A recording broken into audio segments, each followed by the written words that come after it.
los 4,000 y fracción, ¿no? Pero bueno, ya estamos en vivo. Muy buenas tardes a todos que nos siguen en el grupo de los otros seres. Hoy estamos de manteles largos, tenemos un gran invitado de nuestro país hermano, que es España. Y pues bueno, Tommy, ¿cómo has estado? Hola, encantado a todos. Muchísimas gracias por invitarme a vuestro espacio. Encantado de verte, Héctor. Por fin, después de un mes hablando, nos podemos ver cara a cara. y encantado de conocer a tu compañero, que lo acabo de conocer ahora. Muchísimas gracias por invitarme. No, pues un gustazo tener a este excelente personaje, de los más sobresalientes, un investigador de primerísima clase, dedicado a lo que es la investigación a fondo. No cualquiera sabe hacerlo como lo hace nuestro gran invitado, y como bien lo dijo nuestro excelente compañero Héctor, estamos de manteles largos, porque invitados pues sí, normalmente tenemos, pero un invitado de esta calidad, de esta categoría, es muy difícil, lo cual se le agradece enormemente que dedique de su tiempo, de su conocimiento, y las personas que lo van a ver tanto en vivo como diferido, de verdad valoren este excelente regalo de este magnífico amigo. Bienvenido, muy buenas tardes. Muchísimas gracias. Gracias por las palabras también. Espero estar a la altura de vosotros. Y nada, muchísimas gracias por invitarme a vuestro espacio. Claro, creo que uno de los temas, y yo creo que del ser humano, al momento de tocar el tema de la historia, yo creo que siempre hay una cierta confusión, polémica acerca del origen del ser humano. Desde que te empecé a seguir en tu canal, siempre eso me llamó la atención. Para la narrativa, para contar lo que es la historia, es bien complicado para que le guste a la gente, y tenemos que tener un estilo que llame la atención, y aparte manejarlo desde una óptica muy diferente, y es la que te caracteriza. Tú empezaste con la Cueva de los Tallos, tengo entendido, ¿verdad? Sí, la Cueva de los Tallos es una maravilla. Es una maravilla, empecé con ella. Y yo empecé a seguir a la doctora Sotomayor antes incluso de llegarnos a conocer. Sí. Y bueno, para mí colaborar con sus trabajos ha sido un sueño para mí cumplido, ¿no? Pero remitiéndonos a lo que has dicho al principio, es muy complicado entender la línea de tiempo de la cronología de la Tierra. Tenerla literalmente clara en la cabeza es muy difícil. La historia del hombre no es lineal. Se han perdido muchas ramificaciones por el camino. Hemos perdido civilizaciones enteras que apenas han dejado 4 vasijas y 4 pinturas rupestres. Como por ejemplo la cultura minoica aquí en el Mediterráneo, pasó y dejó muy poco por la península y estuvieron 4.000 años. Y hay tantas culturas que han pasado y no sabemos nada de ellas, y al igual que tantas etapas, ¿no? Yo recuerdo que las primeras veces en las ponencias o en las charlas, cuando solía comentar que esta es nuestra luna terciaria, que antes han habido 2, la gente me miraba como un loco. Pero claro, hay que explicar que la Tierra se rige por etapas. Estamos en la etapa terciaria, que se rige por Selene, que es nuestra luna. Antes había otra luna que era Kenos, la luna secundaria, y de la luna primaria conocemos muy poco. Y de lo que había en el planeta sobre esa época, que es mucho antes de la primera glaciación, se cree que la vida que había estaba en el interior de la Tierra. Al igual que un pájaro hace el nido dentro del tronco de un árbol para protegerse del exterior, las primeras humanidades, por lo que se conoce y se puede averiguar, vivían en el interior de la Tierra. Salían muy poco al exterior. El exterior era la muerte, salir. Claro. Siempre se habló de esos mundos intraterrenos, de esos seres reptilianos, de esa hibridación. Digo, sí. Yo coincido contigo, creo que el ser humano salió del interior de la Tierra, o de alguna capa, sí, y que pudo emerger, porque tenemos las ciertas características que definen pues bueno, varios animales. Sí. Yo siento que somos una mezcla de varios animales, y somos el producto de varios animales o de algún proyecto, como lo han manifestado algunos investigadores, algunos científicos, que estamos compuestos de muchas cosas, ¿no? Que no venimos del mono, ¿no? Porque realmente, o sea, esa teoría darwinista es respetada, ¿no? Nada más para ir a la escuela y tomar la clase de ciencias naturales, pero en sí, pues no encuadra, ¿no? Con lo que debería ser. No, por supuesto. Aparte, no hay homínidos RH negativos aquí en la Tierra. No encontramos, si venimos del mono, no hay homínidos RH negativos, son todos RH positivos. Luego hay otra cosa que es muy interesante. En nuestro día de hoy encontramos el ser humano cuando aumenta en masa, emergen varios patrones de cuando se repite mucho una especie, ¿no? Y estos patrones, por ejemplo, el atavismo. El atavismo hoy en día no está catalogado, como una enfermedad, sino como un rastro genético de antaño. En Texas, un hombre mayor se encontraba mal. Esto es un caso real, es un momentito. En un minuto os lo explico. Un hombre acudió al médico, se encontraba mal. Hombres de estos de los ranchos que muy pocas veces van a la ciudad. Y resulta que el hombre tenía un corazón con 3 cámaras. Con 3 cámaras. Y creo, que los peces tienen 2, los reptiles tienen 3. O sea, el hombre tenía un rasgo genético que hoy en día es denominado atavismo de un ancestro reptil. O sea, y esos genes habían llegado hasta nuestros tiempos escondidos en el ADN.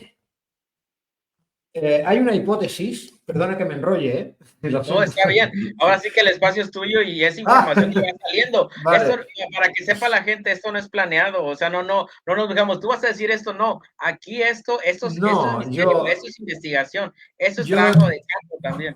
Es que lo tengo todo en la cabeza. Yo voy hablando y lo tengo organizado por carpetas, como digo yo. Adelante, hermano.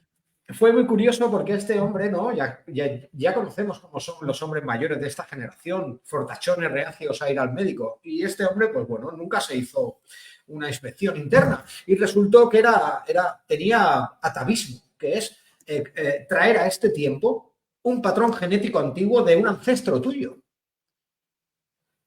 Por lo tanto, ya mismo nuestro cerebro, se divide en varias partes. La parte más antigua es la reptiliana. La más antigua. Muchos dicen que hemos sido hibridados. Yo creo que hubo un contacto.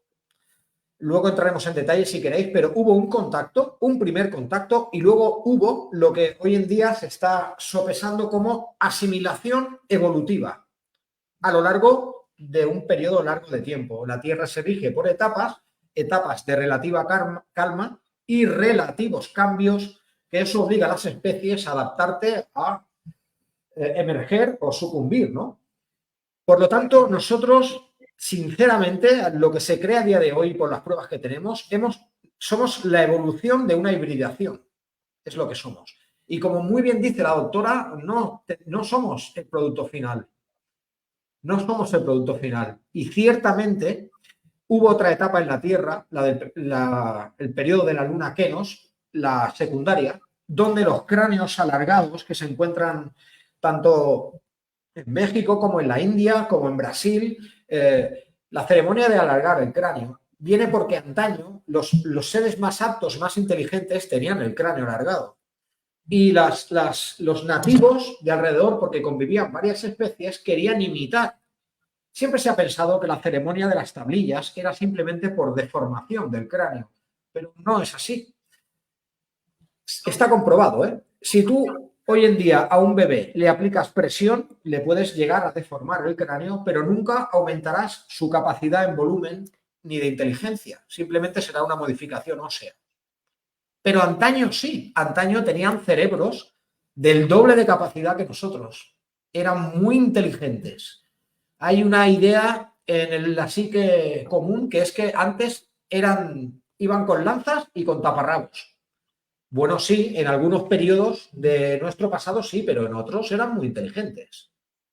Nosotros traemos aquí hoy en día a un filósofo del siglo VIII y nos pega un repaso a todos, aquí en filosofía y en entendimiento de la vida. Y es del siglo VIII. Por lo tanto, no le quitemos mérito a los pueblos antiguos, a su conocimiento. Yo sé que hay mucha creencia de que las pirámides las hicieron los extraterrestres. Bueno, yo no lo descarto, ¿de acuerdo? Porque ya mismo la palabra pirámide proviene del griego piros y mide, que es máquina de fuego. O sea, algo verían para denominar a una pirámide máquina de fuego. Pues yo creo, sinceramente, que otras civilizaciones avanzadas han dejado su rastro, tanto en piedra como en rupestres o murales, por todo el mundo. Posiblemente muchas de las estructuras que hoy no entendemos fueron otras civilizaciones. Perdona, que me enrollo. ¿Se me escucha bien? Sí, estás bien, todo bien. Y Vale, tienes razón, perfecto. sí, adelante, adelante. Y yo sí creo que hubo un contacto y creo que ha sido incluso periódico en el tiempo con los pueblos de antaño, pero tenemos que entender algo que yo siempre intento explicar esto en mi canal, ¿no? El tiempo es muy relativo. El tiempo afecta a la Tierra, pero si sales de la Tierra te afecta de otra manera. Por lo tanto, nosotros envejecemos y tenemos una vida muy cortita en comparado con el tiempo que transcurre de una etapa a otra. Por lo tanto, nosotros morimos y ellos no. Puede que los mismos que están hoy ahí arriba sean los mismos de hace 10.000 años. Tenemos que recordar que el ser humano antes vivía más tiempo porque estaba más cerca de la creación. Piusudra, 600 años, Noé, Matusalén, 900. Contra más cerca de la creación estabas, más longevo eras. Nuestro cuerpo a día de hoy está comprobado, están diseñados para vivir 120 años. El cuerpo humano, 120 años. Pero desde que nacemos ya consumimos cosas nocivas que nos van rebajando años de vida por el modo de vida que llevamos.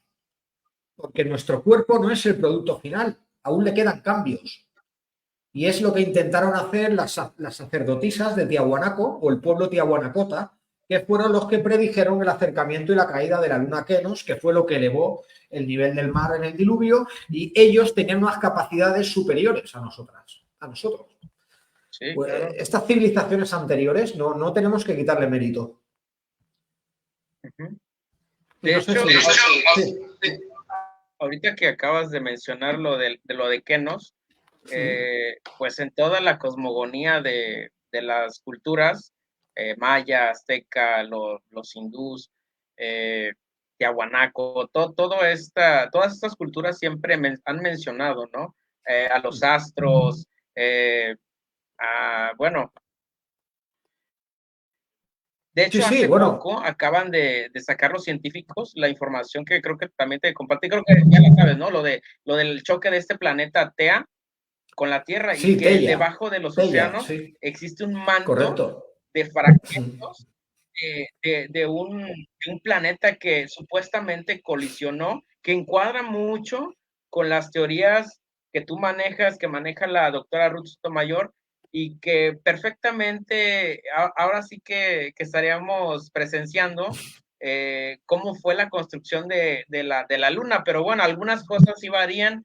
La ciencia siempre nada más te muestra una parte de lo que es, ¿no? En realidad, de lo que fue. Sí, Creo correcto. que, bueno, nunca se basan en la mitología, ¿no? Adelante. No, ellos estudian libros que ya están escritos por otros y ahí el filtro en el conocimiento que tenemos hoy en día es brutal. Es brutal. La ciencia oficial, la ciencia ortodoxa no reconoce ciudades complejas hasta el 3500 a.C. Pero tenemos, por ejemplo, las pirámides o el templo de los Sirión, o hay un montón de estructuras como Tiahuanaco, que está datada con 16.000 años. Incluso se han encontrado puertos de amarre de barcos en Tiahuanaco, que es una de las ciudades más altas de todo el planeta. Por lo tanto, la ciencia hay en temas salada, que no se... ¿Perdón? Es que no te... el agua es salada, ¿verdad? Sí, correcto. Según las pruebas paleoclimáticas, lo puedes encontrar en la página web de la NOAA, puedes retroceder 50 o 100.000 años hacia atrás y ves cómo cambia la Tierra, ¿no? El lago Titicaca se llenó en un solo día por un desglose de agua brutal que vino de otro lago, llamado lago Poopo. Y un lago de antes del Neolítico. Y toda esa agua llenó el lago Titicaca, que es Tiahuanaco, es una maravilla.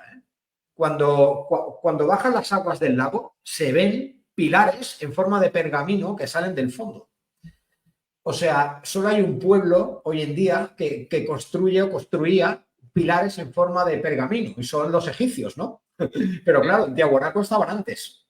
Por eso los barcos de Tiahuanaco y los barcos egipcios son iguales, porque los tiahuanacotas, una vez se expandieron, recorrieron las aguas y se extendieron, que por eso son conocidos como los hijos de Varuna, los hijos del sol o los hijos de la serpiente.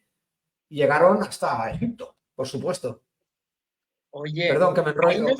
¿No fue donde encontraron la fuente magna? Sí, correcto, la fuente magna, con una inscripción. Yo hice un vídeo que tengo la traducción, ¿eh? Si quieres te la puedo pasar otro día, en otro momento. Sí. Es muy curioso porque describen un templo en el lago Titicaca y podemos encontrar algo que es sumamente increíble y relaciona con lo que has comentado al principio de la Cueva de los Tallos. O sea, la fuente magna tiene una escritura que es escritura cuneiforme lineal, pero no es sumerio, es protosumerio, o sea, anterior que el sumerio. Por lo tanto, la gente tiene una idea confundida de lo que es la cuna de la humanidad. Todos creen que los Anunnaki en Sumeria. Yo tengo libros aquí de ritos sumerios y acadios de Federico Lara Peinado, una maravilla, os lo recomiendo, pero no es posible que la cuna de la humanidad comenzara en Babilonia o en Sumeria cuando encontramos templos más antiguos que Sumeria. Por lo tanto, tenemos que retroceder más en el tiempo. Y eso solo lo podemos hacer o estudiando el pueblo aymara, que tienen una cronología de la Tierra desde el año 0. Para ellos el año 0 era en el 13.800 a.C. Y si no, nos tenemos que ir a las tablillas líticas andinas, que es lo que estamos estudiando hoy en día, que se remontan a periodos de la luna Kenos, 16.000 o 17.000 años. Una pregunta, amigo, es que, bueno, todo lo que estás... Ayúdanos también tú. Sí, es que todo lo que has mencionado se me hace increíble, brillantísimo. Incluso acabas de mostrar un libro, es con relación a los estudios protosumerios. Sí, correcto. Wow. La traducción más fiable que puedes encontrar sobre el pueblo de los acadios, sumerios, caldeos y babilonios. Federico para mí es lo más. La palabra que no lograba traducir ponía palabra ilegible y te ponía eso, palabra ilegible. Nunca inventó nada y todo lo que hay aquí es lo que se recogió en las tablillas sumerias, que hay más de 7.000. Es muy interesante, pero Sumeria no fue. Hay que decirlo, podemos remontarlo más atrás en el tiempo. De hecho, es una de las lenguas más complejas a decodificar, ¿eh? O sea, cualquier lengua se entiende, hay lenguas vivas y lenguas muertas, ¿no? O sea, y las lenguas muertas, se entienden por la raíz léxica, por eso es que las podemos entender, pero aún así es un trabajo increíble, fenomenal. No cualquiera tiene esa capacidad, o sea, se necesita un gran conocimiento para la decodificación, o sea, pero así muchísimo. Mis respetos para quien hace eso, ¿no? O sea, es muy complicado. Sí, correcto. Yo no podría hacer el trabajo de la doctora Sotomayor, por ejemplo. Yo no podría. La doctora tiene una capacidad innata para descifrar y para catalogar. Es increíble. Es increíble. Llevo 4 años con ella y aprendo muchísimo. Yo todo lo que he aprendido se lo debo a ella, ¿no? Yo ya había hecho mis pinitos antes, pero nada comparativo con trabajar codo a codo con una catedrática. O sea, no hay color. Entonces yo aprendí todo lo que pude. Y referente a esto de las lenguas, al principio me has comentado que yo empecé con lo de la Cueva de los Tallos, ¿no? Es que la Cueva de los Tallos es muy importante porque es un arca. Fue uno de los refugios que se utilizaron en un cambio de etapa.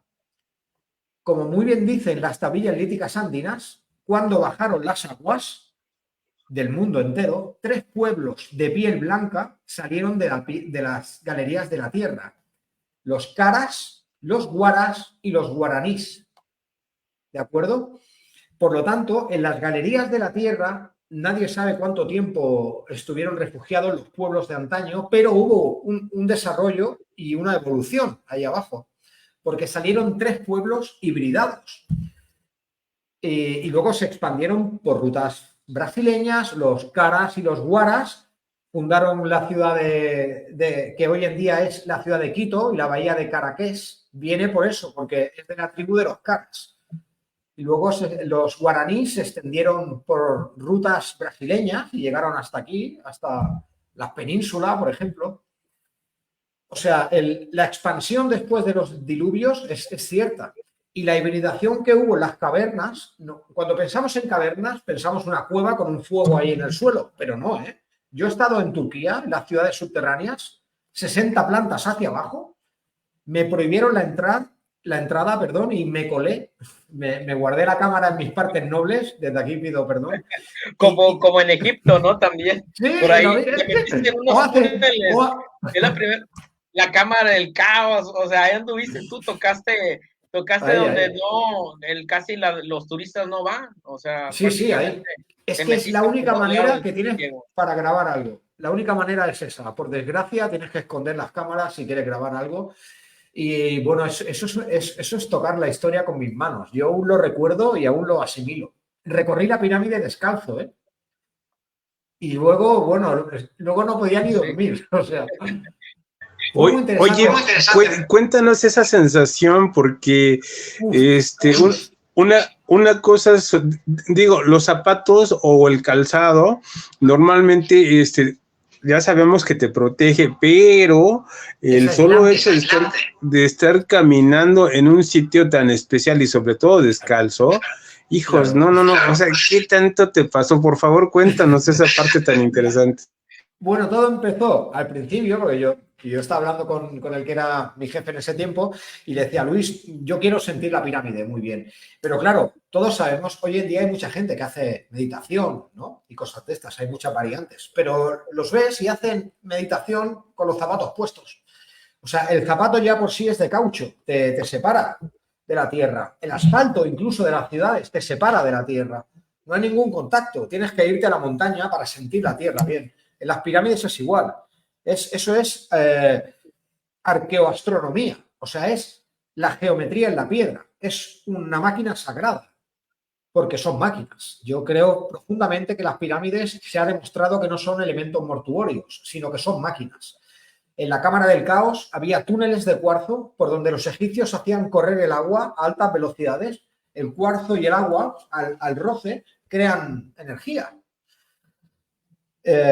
Luego se repartía por la pirámide y los túneles iban de Keops a Micerinos y de Micerinos a Kefrem. Por lo tanto, las máquinas, como muy bien dice su nombre, pirámide, máquina de fuego, tenían una función que desconocemos. Pero tienen arqueoastronomía. O sea, el pueblo egipcio hace 3.500 años solo era capaz de transportar el fuego. Vivían en casas de caca de vaca secada al sol, que es adobe, ¿vale? Y no conocían ni la cuerda, ni la polea, ni la escritura. Hace 3.500 años, que es lo que nos asegura la ciencia y las universidades, que yo tengo unas peleas con ellos que alucináis. Y no salen de ahí, no hay manera de moverlos de esta ventana de Overton, de que se muevan más atrás en el tiempo. No porque se les cae la historia. En nuestra historia hay vacíos que, según los expertos, son conocidos como tiempos fantasmas, que son tiempos y periodos de la historia que nadie sabe lo que ha pasado, pero cuando ha vuelto a aparecer la historia habían pasado 1000 años, ¿no? Pues estos tiempos, cuando se solapan en nuestra historia, no encajan. Por ejemplo, la pirámide tiene el número pi integrado, 3,1416. Matemáticas avanzadas. No fueron hasta hace poco los griegos, que fue Pitágoras quien avanzó un poco en las matemáticas, y esto es muy reciente. En aquel tiempo los egipcios no conocían las matemáticas, ni la álgebra, ni la cuerda, ni la polea, ni nada de eso. Me hace mucha gracia porque la gente dice, mira, se han inventado de excusas para explicar que movían los bloques empujando, pero vamos a ver, por favor. Piedras de 120 toneladas empujando solo ejercen fuerza a los que están al principio. Luego tú empujas y tocas carne. Tú no mueves nada ahí. Es que es muy interesante porque harían falta 16 grúas Kroll, que la grúa más grande del mundo es la grúa Kroll y la encontramos en el puerto de China, perdón. Harían falta 16 grúas colocadas alrededor de la pirámide para colocar tan solamente el piramidón, que es de oro macizo. Pero es que esto es increíble. Y y ellos anclados ahí, R que R. Sí, ahora sí que estamos ahorita rompiendo también paradigmas o ideologías, ¿no? Porque esa viene siendo una ideología de, pues bueno, lo más fácil es, el hombre empujó o usó los troncos. Incluso han dicho que, incluso se dice, ¿no? Que con troncos de madera se hubieran acabado todo el Nilo, los alrededores del Nilo, todo el Cairo. Además, no hay mucho árbol. Allá era desierto. Incluso es cierto que había pequeños vergeles, ¿de acuerdo? Pero tenéis que, en esos tiempos ni siquiera la cuerda era como una cuerda nuestra de ahora. La cuerda era pequeñas ramitas entrelazadas y eso hacía una cuerda. Ni siquiera era algo sólido de lo que podías tirar, ¿no? Y si se mojaba, pues ya se pudría y se rompía. No era tan fiable. Igualmente, yo he estado en el Nilo, me he bañado ahí, me lo he recorrido entero y siempre se ha dicho que como la teoría de empujar los cuadrados desde la cantera de Asuán, que hacía 340 kilómetros por el desierto, ¿vale? Dijeron, vale, los hemos traído por el Nilo.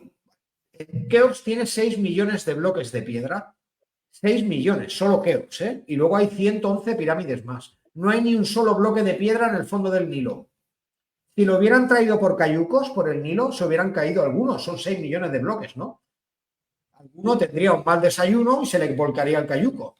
Y un bloque caería, no hay ninguno. El trabajo que encontramos elaborado en la piedra es maravilloso, pulidos de espejo.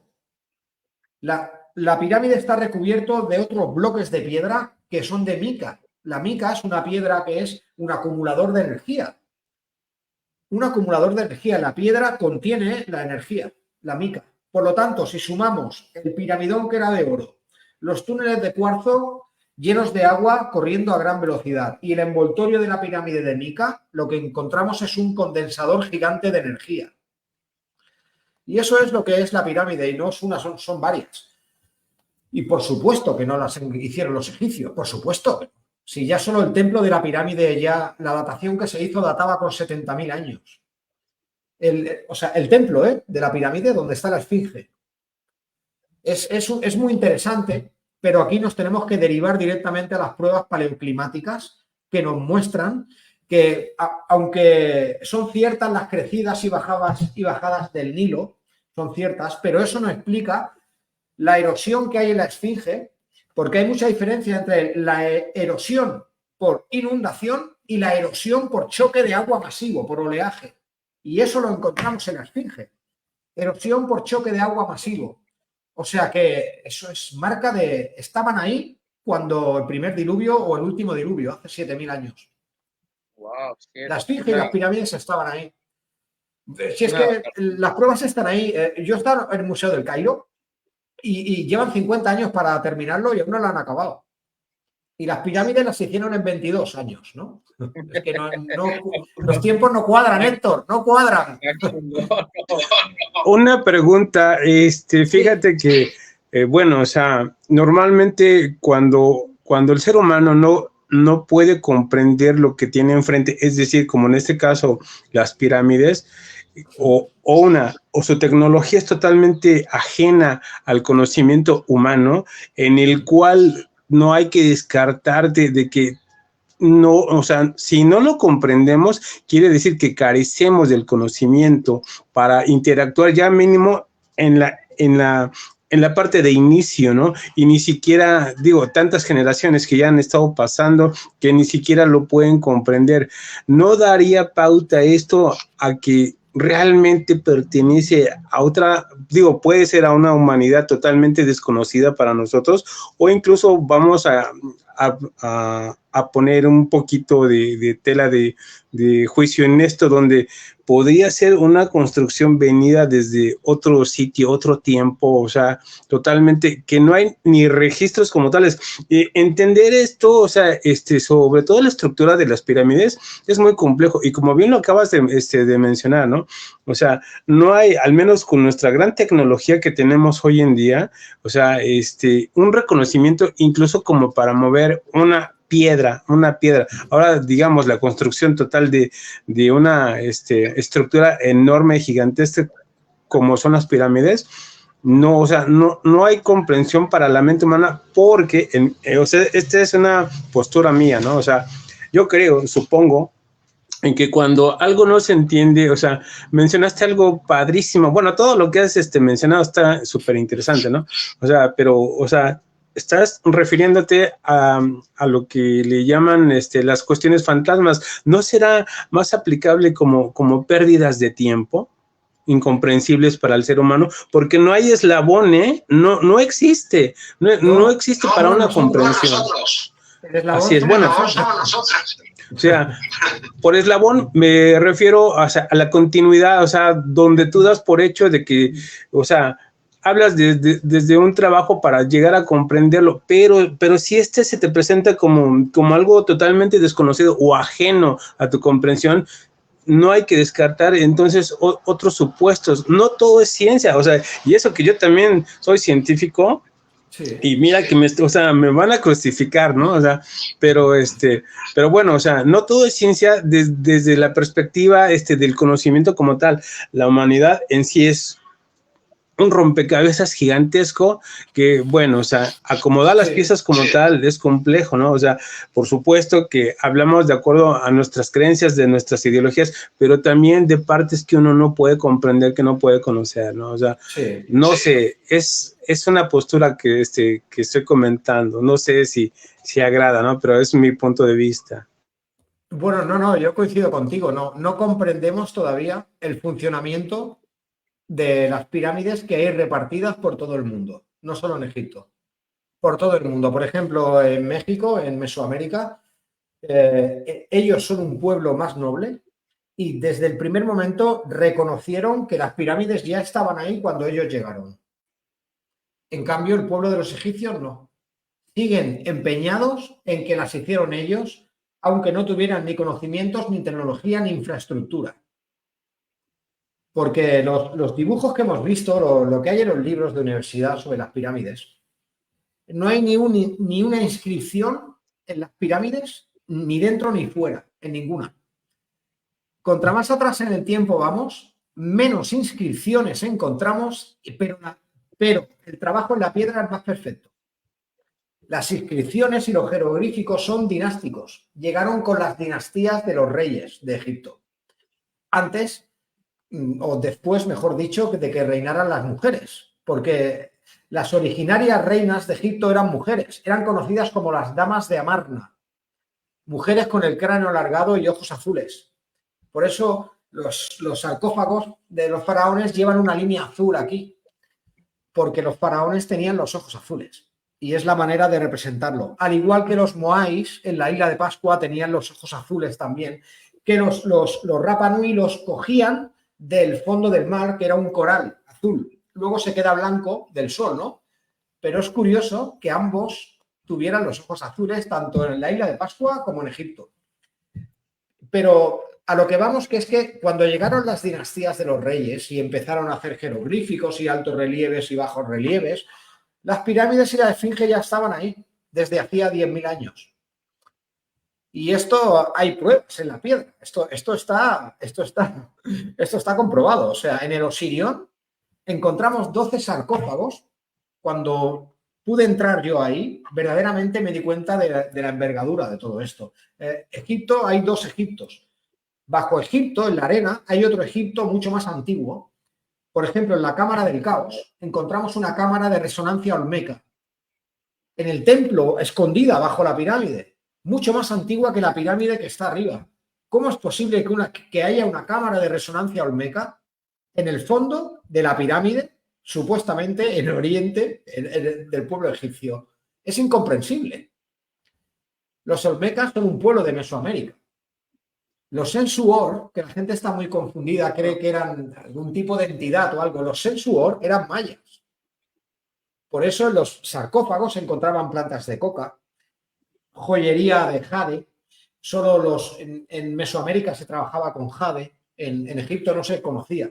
Pero encontramos ornamentas y no eran de comercio, sino que eran piezas muy logradas y muy especiales.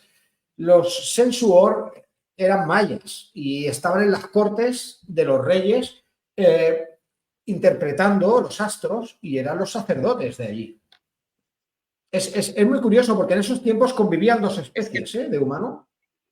Convivían los cráneos alargados, que normalmente quedaban muy pocos, ejercían la poligamia, eran muy pocos y no se solían mezclar con los demás, de ahí su declive. Y cuando ellos murieron, sus sacerdotes fueron quienes se quedaron en los templos y llegaron, mediante el paso de los años, llegaron a ser las casas reales que tenemos hoy en día. Pero simplemente las casas reales de hoy en día, simplemente antaño eran los lacayos de los que mandaban de verdad. Fascinante, Diego, ¿no? ¿dónde están? Han estado de las dinastías donde quitaron, de hecho, por ahí sí. Rompieron todas las dinastías. Sí. Hay un templo, creo que donde está como derretido los escalones, ¿no? Creo que es en o es en otro. Tengo las fotos ahí. Esto es muy curioso, ¿eh? Porque yo cuando empecé a estudiar la piedra, porque tienes que conocer la piedra, no puedes interpretar la piedra si no la estudias, ¿no? La doctora Sotomayor me consiguió un libro muy bueno y es un libro de pájaros. Y digo, pero le dije, doctora Sotomayor, pero si yo lo que estoy buscando son petroglifos, ¿no? Y claro, ella me dejó un libro de ornitología, ¿no? Y me dijo, fíjate en este pájaro de aquí. En la isla de Pascua hay un pájaro que es capaz de licuar la piedra. Licuarla, la licua. Wow. Un pájaro. Cuando en la isla hay poca comida, esta raza de pájaro cavernero, como en los tallos, qué casualidad, pájaro cavernero, solo vive en las cuevas, este pájaro coge un trocito de alga, un musgo que hay típico de allí, lo coge en la boca y empieza a picar la piedra. La diluye y extrae los minerales y se alimenta. En la naturaleza ya encontramos métodos para licuar la piedra y esto viene en referencia a lo que has dicho de la escalera derretida. Por supuesto, esa escalera no dio tiempo a definir los peldaños y se secó de una manera que se ve perfectamente que está como una arcilla secada demasiado rápido. No por desgaste, sino por... Esto se llama enfriamiento rápido, es el término. Y es lo que le ocurre a la lava cuando sale del volcán. Se enfría rápido y se queda de una forma, ¿no? Pues eso es lo que encontramos en el templo de Ábidos, en la escalera. Es muy curioso. Y sí, la doctora Sotomayor me explicó perfectamente que hay ceremonias en el Tíbet, perfectamente, donde las piedras levitan con sonido. Levitan. Hay una ceremonia anual en el Tíbet donde se ponen con unas trompetas y entre todos levantan unas piedras enormes con el sonido, con las trompetas. Desconocemos todavía el verdadero significado de la música, que hoy en día está completamente corrompida. Tengo amigos que hacen experimentos con violines y arena de playa y salen formas geométricas de la arena de playa. Cuando le brindas según qué sintonías de violín, salen figuras geométricas, lo podéis comprobar, ¿eh? Por lo tanto, yo sinceramente creo que esas moles de roca, como las rocas de Baalbek, eran completamente movidas por sonido o vibración. Es lo más puntero. En Rusia hay unos templos también de gigantes, ¿verdad? Pues que en Rusia es lo que queda de Tartaria. Sí, correcto. Es lo que nos queda de Tartaria, Rusia. Acabaron con Tartaria y se repartieron Europa y metieron incluso una casa real. Esto está comprobado, ¿eh? En las crónicas del rey Otto II hay un desfase temporal de 530 años y luego hay otro desfase de 700 años que se sabe que faltan en la historia. Y esto es el tiempo famoso del Moon Flood, que es un diluvio de barro. que acabó con toda Tartaria. Y bueno, el resto de Tartaria son los zares, que eran gigantes de 3 metros. Pero se sabe, en México creo que tienen, un libro gigantesco de gigantes de tamaño. El libro es enorme. Sí. La gente tiene que saber que los libros no son de esta medida por algo, sino son de una medida en consonancia con tu cabeza, ¿vale? Pues si el libro es así, el hombre tendría que tener una cabeza enorme. Es muy interesante, muy interesante. Y no sé si tenéis... No, pues ahora sí que toda la información que ahorita nos traes es impresionante, ¿eh? O sea, ahora sí que te explota la cabeza tanta información. Bueno, ¿y por qué no nos metemos en temas de teología? Dato curioso, dato curioso, ¿verdad? Porque la posición de las pirámides es exactamente la misma que la constelación de Orión, ¿no? De lo que llamamos, o sea, perdón, de lo que llamamos el cinturón de Orión, y tienen la misma posición. O sea, ¿a qué se habrá debido esto tan extraño? Yo creo, sinceramente, aquí que estamos en confianza, creo que se les quitó el piramidón a las pirámides, por decirlo en una frase que nos entendamos, para que no se pudiera llamar a casa. ¿Sabéis lo que pasó en Egipto en el 2002, no? Hubo un concierto, una actuación muy grande para jeques y príncipes, donde actuaba este famoso mago, ¿no? David Copperfield, ¿no? Y él quería colocar un piramidón en Keops. Y a esa fiesta privada de jeques, príncipes, ya sabemos todo, ¿no? Como son los jeques de pudentes. En esta fiesta, esa noche, se recibieron 2 llamadas, una del Vaticano y otra de Estados Unidos, que se tenía que anular completamente el espectáculo. Y por raro que parezca, el espectáculo se anuló y se prohibió poner ninguna pieza de oro en el piramidón. ¿Por qué? Porque es como si activas el móvil. Las pirámides son máquinas. ¿Tiene sentido? Y lo primero que se le hizo es retirar los piramidones de oro de la punta. Así es. En la cámara del rey vemos cómo hay... Sí, mira, si vemos la visión de una pirámide, abajo tenemos las cámaras de resonancia olmeca con túneles y una serpiente en el cielo enorme, en el techo, perdón, que hacían correr agua. Este agua era dirigida hacia arriba y la energía y la fricción también, que iban a unas paredes de mica, que la mica es una piedra aislante natural, un aislante natural, y todo esto conducía hacia arriba la energía. Esta energía pasaba por la cámara del rey. La cámara del rey está quebrada. Hay una grieta, que yo la saqué en un vídeo, enorme, que parte el sarcófago, parte el suelo, parte la pared y sale por arriba. Y esa grieta vino de abajo. La pirámide reventó. Y el único modo de salida que tenía era hacia arriba. Por eso está reventada. Y eso hay pruebas fotográficas ahí. Bueno, es una maravilla. Estar dentro de la pirámide es una maravilla. Y verlo con tus ojos más. Porque todos sabemos lo que es una junta de dilatación y todos hemos visto una pared reventada o quebrada. O sea, la acumulación de energía fue tal que tuvo que salir por algún sitio y salió por arriba.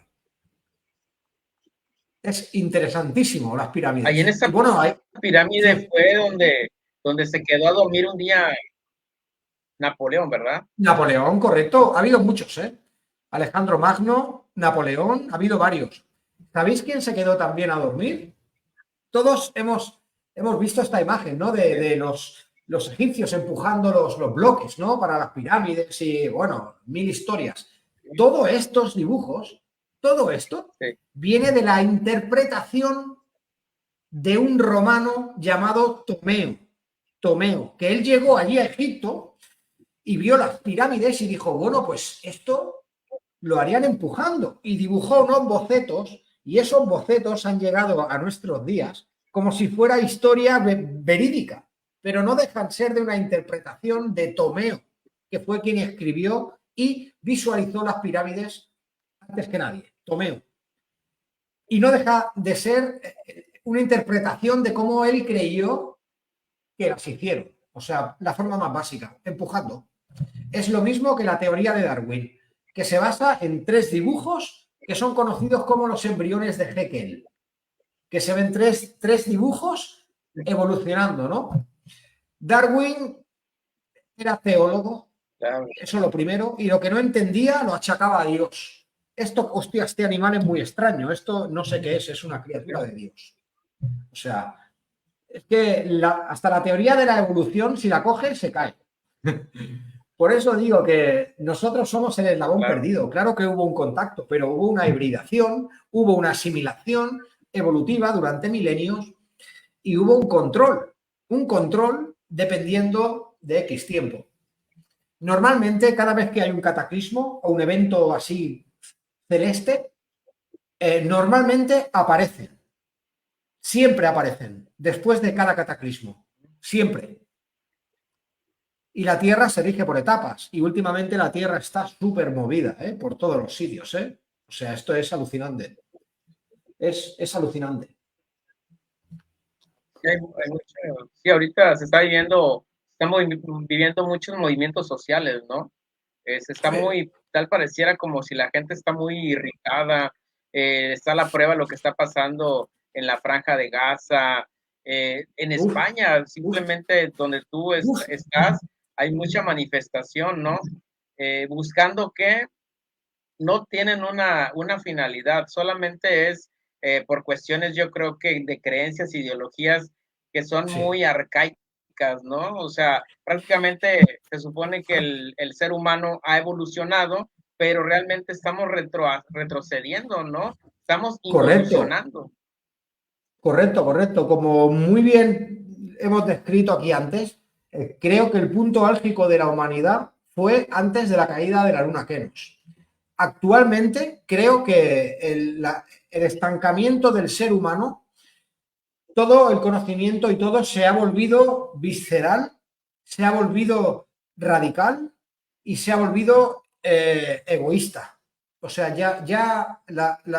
hasta en los trabajos ya no se potencia nada. Si se potencia machacar al otro para llegar tú antes. O sea, es una degeneración constante que no baja,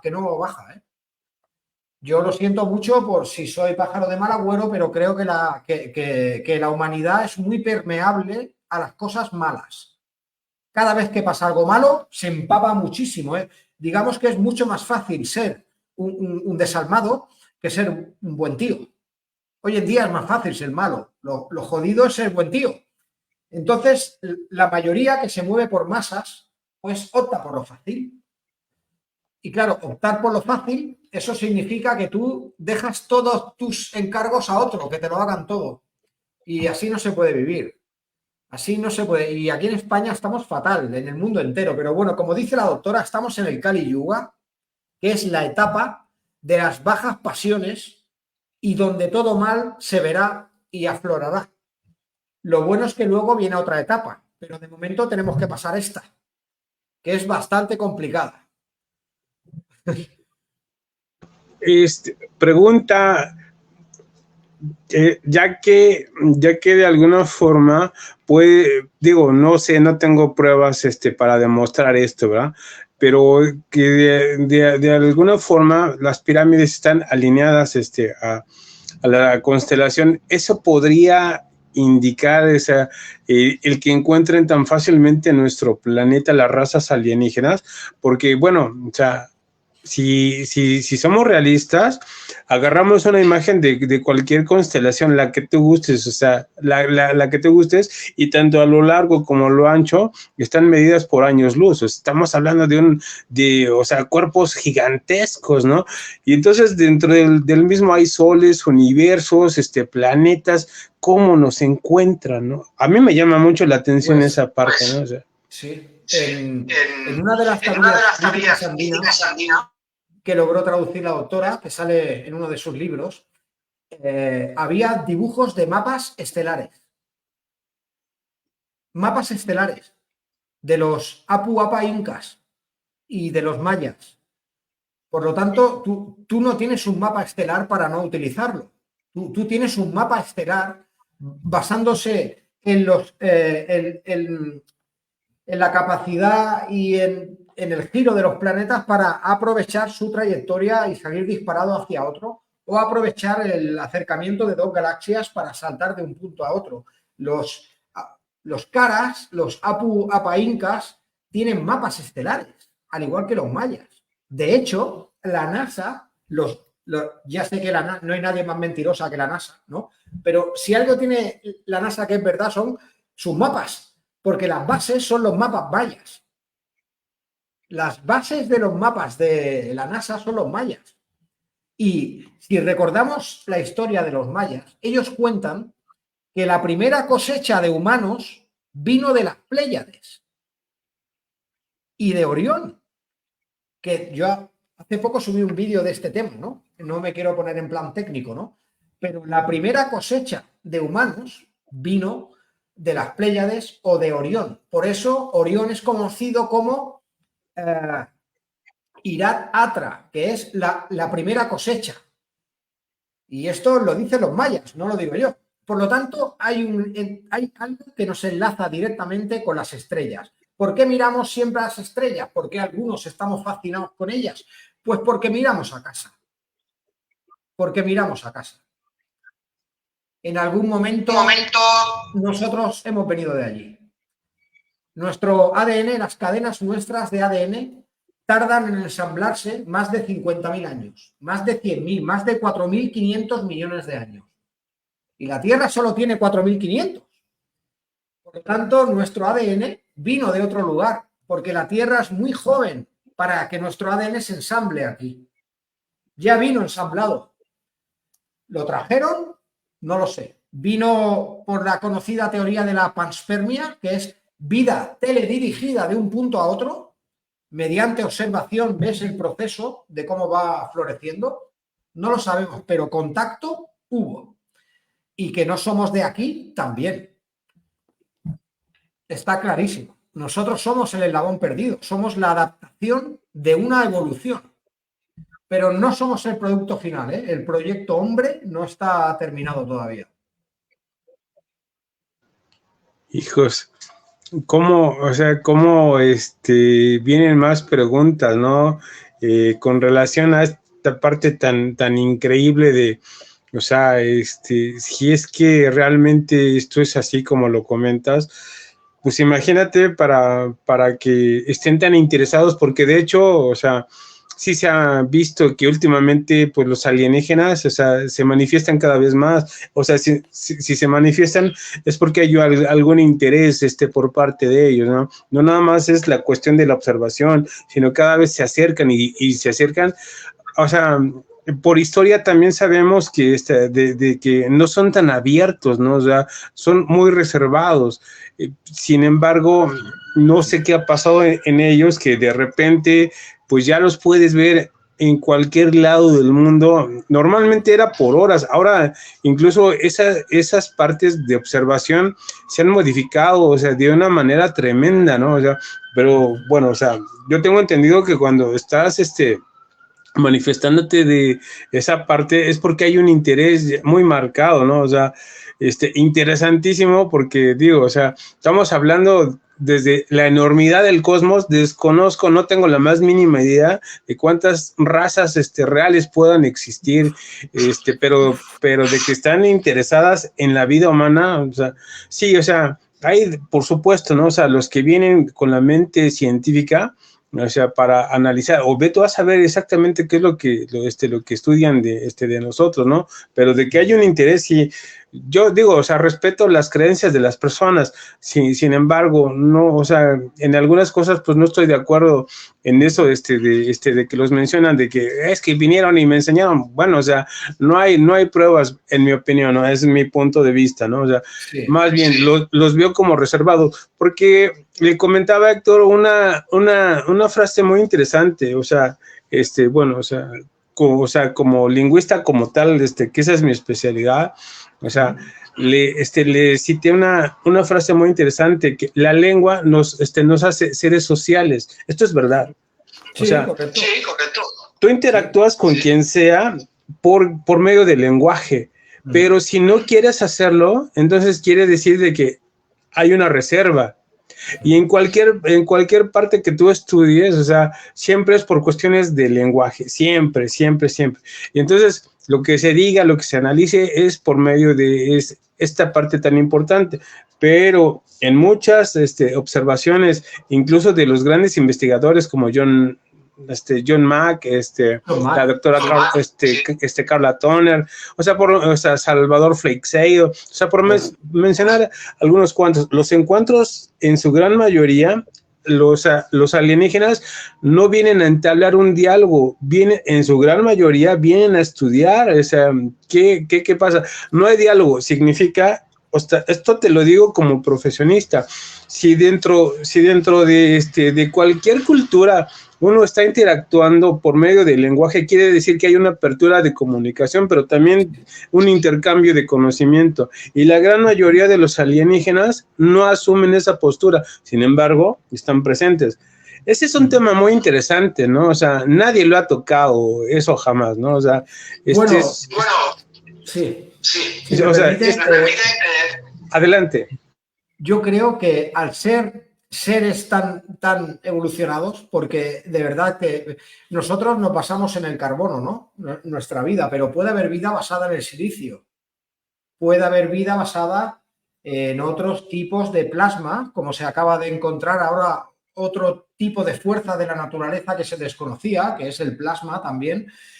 Pueden haber seres que ni siquiera imaginamos, pero yo creo que tampoco hace falta que hablen con nosotros.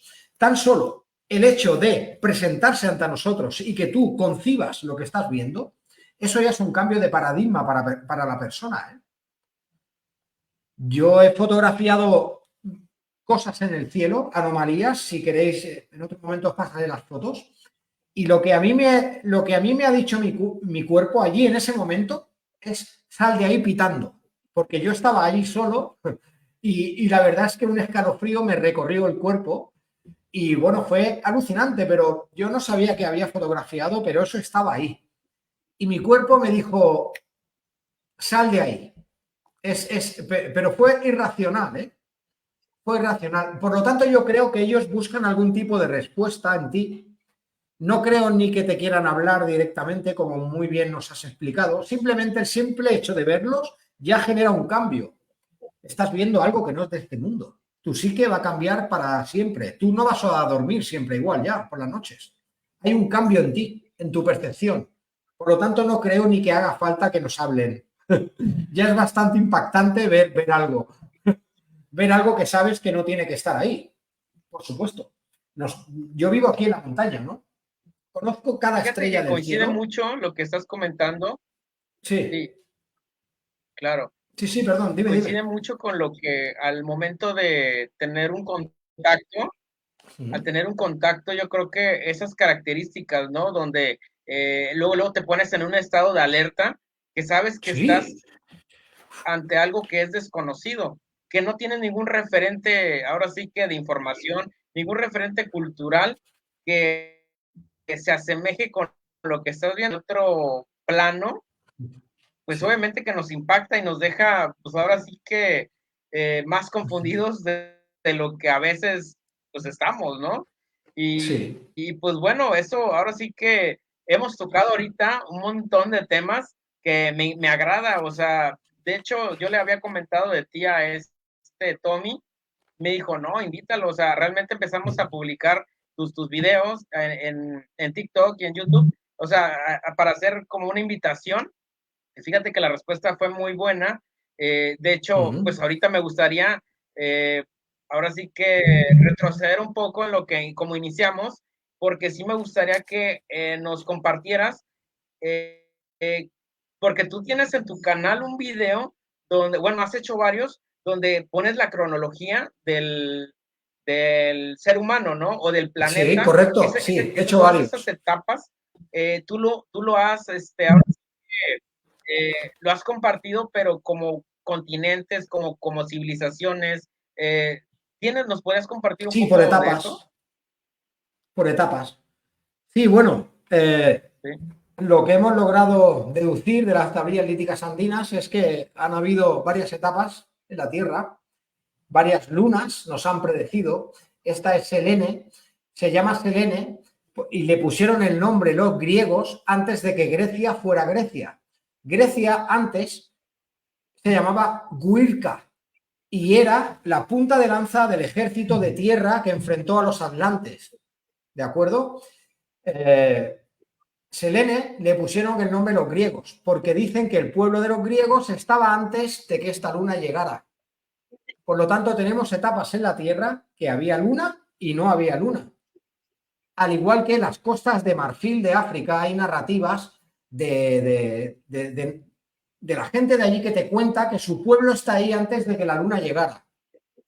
Ya tenemos 2 relatos en diferentes partes del mundo contándonos que ha habido etapas que las lunas no estaban. Luego tenemos, por ejemplo, en esto hay mucha confusión. La gente habla sobre los primeros continentes, ¿no?, de nuestra etapa, que fue Mu, ¿no?, que es lo que hoy en día es el Pacífico, en el Pacífico Sur, ¿no? Las islas, lo que son las cimas de las montañas de Mu, que todo eso está cubierto. Y esto se sabe después de los estudios de estoy hablando de cabeza, de un británico alemán llamado George Chusworth, que creó la teoría y luego lo demostró en antropología porque era un aventurero zoólogo. Encontró lemures de cola rayada en islas de Madagascar y luego las encontró también en Japón y hasta en las costas de Asia. Por lo tanto, había una manga de tierra que enlazaba Madagascar con Asia y era Lemuria. Porque encontramos homínidos localizados solo en ese lugar y en ninguna parte más del globo. Por lo tanto, Lemuria existió. Y hay algo que me gustaría que buscarais, por curiosidad, ¿no? ¿Sí? En la isla de Toa, en Hawái, hay en una isla... Ahora sí que vais a flipar, ¿eh? Nos remontamos al 14.000 antes de Cristo, antes de la última glaciación y todo, ¿de acuerdo? Hay una isla que antes era Mu, ahora se llama la isla de Toa. La isla es un atolón. El atolón es una isla de coral vivo que ha muerto y se ha hecho sólido y se ha hecho una roca, ¿no? ¿Vale? Pues en la cima de esta montaña de atolón, que es un coral, que claro, se ha creado vegetación y parece una isla, pero es una isla de coral. Arriba del todo hay una piedra de 70 toneladas de roca, traída del continente. ¿Cómo es posible esto? O sea, esto es increíble. Yo os puedo pasar las fotos. Tenemos que recordar que los barcos de tratantes de esclavos neozelandeses, franceses y británicos dinamitaron todo lo que les dio la gana en esas islas y se ha perdido mucho, pero aún quedan resquicios de Mu, como esta puerta gigantesca de roca en una isla de coral, datada de, yo que sé, del 14 o el 16.000 antes de Cristo. Los pobladores de ahí, de la isla de Toa, en Hawái, dicen que eso estaba ahí desde el principio de los tiempos. O sea, ni siquiera ellos saben explicar quién ha hecho esa roca. Es de coral, ¿no? Sí, brutal, brutal. Nos tenemos que desplazar a una etapa del tiempo donde Mu era viable.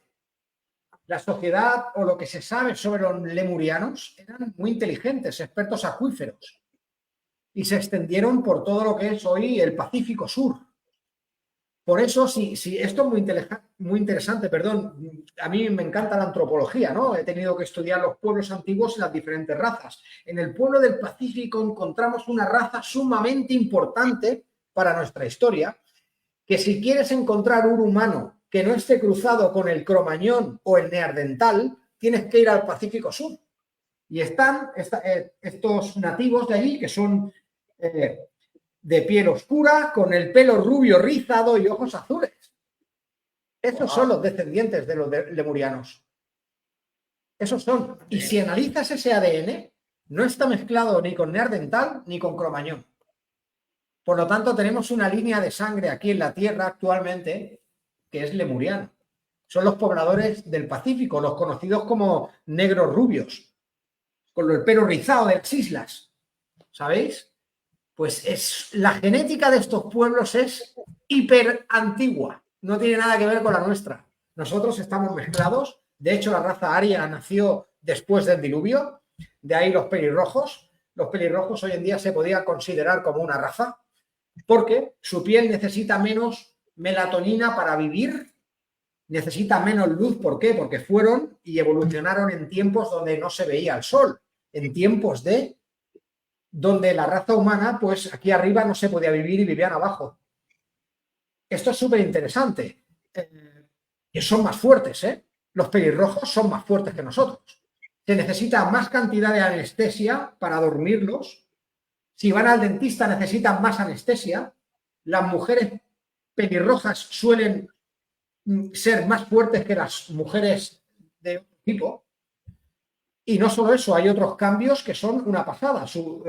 La belleza física de las mujeres pelirrojas es una belleza de otro tiempo. Es alucinante, ¿eh? Si estudiamos a los pelirrojos te das cuenta de que aparecieron después del diluvio.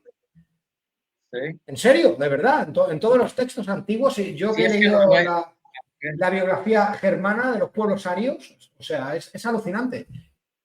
Sí, no ha habido bueno, yo no he encontrado rastro de una civilización que sea ahora sí que pelirroja, ¿no? Tampoco. Y también algo... adelante. Pero es que es muy interesante porque si retrocedes en el tiempo encontramos que gran parte, una etapa de la Tierra, en gran parte de esta etapa la vida se volvió abajo a las cavernas. Volvió a las cavernas. Nadie sabe cuánto tiempo estuvo la Tierra inundada, pero en las cavernas hubo hibridación. Oye, me encanta la idea también de que algo también aconteció para que nos fuéramos, aparte de lo del diluvio, como tú bien lo dices, allá en Turquía, está todo lo de las cuevas y los mundos intraterrenos, que dices que son 60 o cuántos pisos 60 plantas subterráneas. Wow. ¿Queréis saber un dato que es alucinante? El cuerpo humano, nosotros, cuando somos sometidos a la oscuridad absoluta, nuestro cerebro cambia. Se abre la glándula pineal y empieza a moverse. Esto no sucede aquí arriba. La glándula pineal nuestra se activa con la oscuridad y tiene una especie de aleteo. Es conocida como la mariposa mental porque la glándula pineal tiene forma de mariposa. Y cuando la sometes a largos periodos de oscuridad, sientes más, escuchas más, tienes más tacto. La glándula pineal se abre y accedes a otros grados de conciencia. Esto se averiguó gracias a la expedición de la NASA en la Cueva de los Tallos. Mucha gente no era capaz de aguantar en oscuridad completa 20 o 30 días, pero los que aguantaban sufrían cambios físicos. Sentían más, escuchaban más, eran más conscientes de su yo ahí mismo, y esto solo ocurre en oscuridad, ¿eh? El cerebro cambia en oscuridad, sientes más. Y esto solo se ha logrado allí abajo en la Cueva de los Tallos.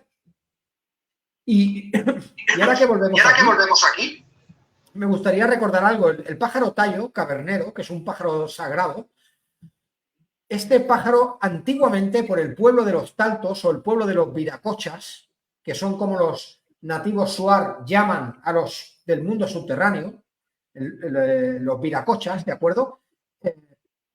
Tenían al pájaro tallo como una alarma natural, alarma. Cada vez que alguien entraba en las cuevas, los pájaros tallos empezaban a graznar y hacían el ruido equivalente a un estadio de fútbol, ¿eh?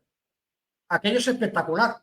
Y se dice que eran la alarma natural de los Viracocha para avisar cuando alguien entraba en sus dominios. Sí. Completamente en oscuridad total, ¿eh?